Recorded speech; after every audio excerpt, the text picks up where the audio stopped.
বৰপেটা জিলাৰ কলগাছিয়া আৰক্ষী থানাৰ অন্তৰ্গত বিলৰতাৰী গাঁৱত সংঘটিত হয় এক লোমহৰ্ষক হত্যাকাণ্ড।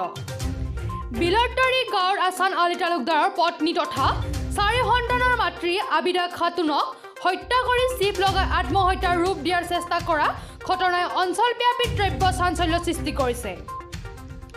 আবিদা খাতুনৰ পিতৃ জানিবলৈ দিয়া মতে যোৱা নিশা স্বামী স্ত্ৰীৰ মাজত সংঘটিত হৈছিল কাজিয়া। মূৰত প্ৰহাৰ কৰাৰ ফলত মৃত্যু হয় আবিদা খাতুনৰ। কিন্তু মৃতদেহটো চিপ লগাই আত্মহত্যাৰ ৰূপ দিয়াৰ চেষ্টা কৰাৰ সন্দেহ কৰিছে আবিদাৰ পিতৃৰ পৰিয়ালৰ লোকে। পিছত ৰাইজে আছান আলী তালুকদাৰক আটক কৰি আৰক্ষীক গতাই দিয়ে। ইফালে কলকাছিয়া আৰক্ষীয়ে ঘটনাস্থলীত উপস্থিত হৈ তদন্ত আৰম্ভ কৰাৰ লগতে আবিদা খাতুনৰ মৃতদেহটো উদ্ধাৰ কৰি মৰণোত্তৰ পৰীক্ষাৰ বাবে প্ৰেৰণ কৰিছে। 15-16 বছৰমান বিয়া হৈছে, হোৱাৰ পিছত মাজে মাজে কাজিয়া হয় আৰু মাজতে বহুত মাৰপিট হৈছে। হোৱাৰ পিছত ছোৱালীজনী সদায় মাৰপিট হৈয়ে থাকে আৰু ছোৱালীজনী এবাৰ দিল্লীতো গৈছিল এই মাৰপিট কৰাৰ কাৰণে।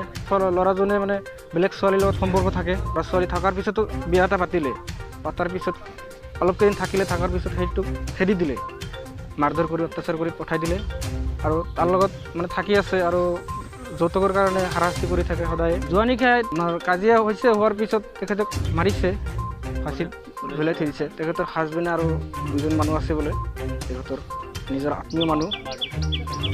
মাৰপিটৰ চিন অলপ দেখা পাইছোঁ, মূৰত দেখা পাইছোঁ আৰু গলত অলপ দাগ আছে। আমাৰতো সন্দেহ হৈছে সি নিজে মাৰিছে আৰু সি স্বীকাৰো কৰিছে, ধৰি আনিছে তাক। সি নিজে স্বীকাৰ কৰিছে, হয় মই নিজে মাৰিছোঁ, হত্যা কৰিছোঁ।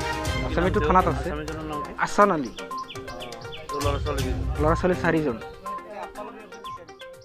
আমি উচিত শাস্তি বিচাৰিছোঁ।